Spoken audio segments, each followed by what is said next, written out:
Buying a car is a dream for many, but not everyone has the required amount to purchase it outright. We have with us founder of goodmoney.com, Mr. Manikaran Singal, who sheds more light on this. Now sir, what I have seen in the last few years is that the current generation prefers to take loan and then buy a car. Is it a smart choice? See, loans in any case is not a smart choice. Loans tells that the person's finances are not in proper order.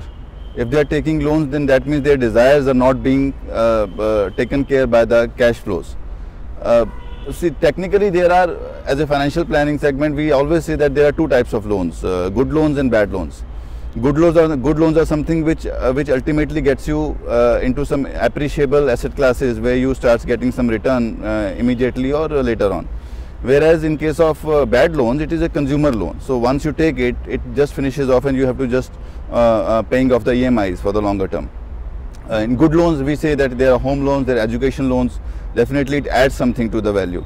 But in the depreciable assets segment, like car loan, as you mentioned, that car loan is is a kind of bad loan where the car value gets down the moment it comes from the showroom to up to 8 and 10%. And when you buy it through loan, then you are paying interest on that. Yeah. Then it can never be a smart choice. It's always better to save and buy a car rather than taking a loan on it. As you mentioned that a person should rather save and then buy a car, is it a better choice to buy a second-hand car? See, nowadays when people don't have time to drive in the big cities like Delhi and Mumbai, people spend most of the time in traffic jams. So it's, I would say it's never a smart choice again to buy a new car. If possible, one can go for a second-hand car, and nowadays there are certified cars also available.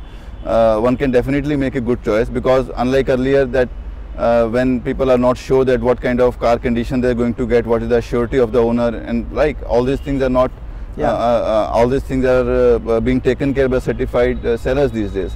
So one can definitely look at the second car segment, but make sure that again you should not buy a second-hand car on loan, because the loan is going to be expensive for the second-hand car. Yeah, this is a very good point, because why I asked this question is because what a lot of people do is probably they will pay 5 lakh rupees for a new car as a down payment, and then they take the loan.